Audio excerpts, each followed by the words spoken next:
తిరుమలలో వైభవంగా పుష్యమాస పౌర్ణమి గరుడ సేవ నిర్వహించారు. తిరుమల శ్రీవారి ఆలయంలో పుష్యమాస పౌర్ణమి సందర్భంగా గరుడ సేవ వైభవంగా నిర్వహించారు టీటీడీ అధికారులు. ప్రతి నెల పౌర్ణమి నాడు మలయప్ప స్వామివారు గరుడ వాహనాన్ని అధిరోహించి భక్తులను కటాక్షించడం ఆనవాయితీగా వస్తోంది.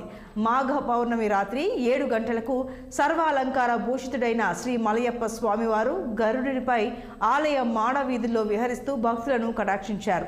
తిరుమాడ వీధిలో విహరిస్తున్న మలయప్ప స్వామివారికి భక్తులు కర్పూర నీరాజనాలు పలికారు.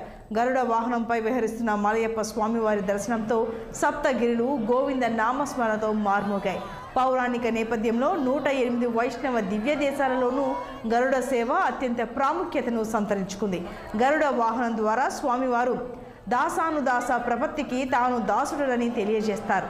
జ్ఞాన వైరాగ్య ప్రాప్తి కోరే మానవులు జ్ఞాన వైరాగ్య రూపాలైన రెక్కలతో విహరించే గరుడుని దర్శిస్తే సర్వ పాపాలు తొలగుతాయని భక్తుల విశ్వాసం.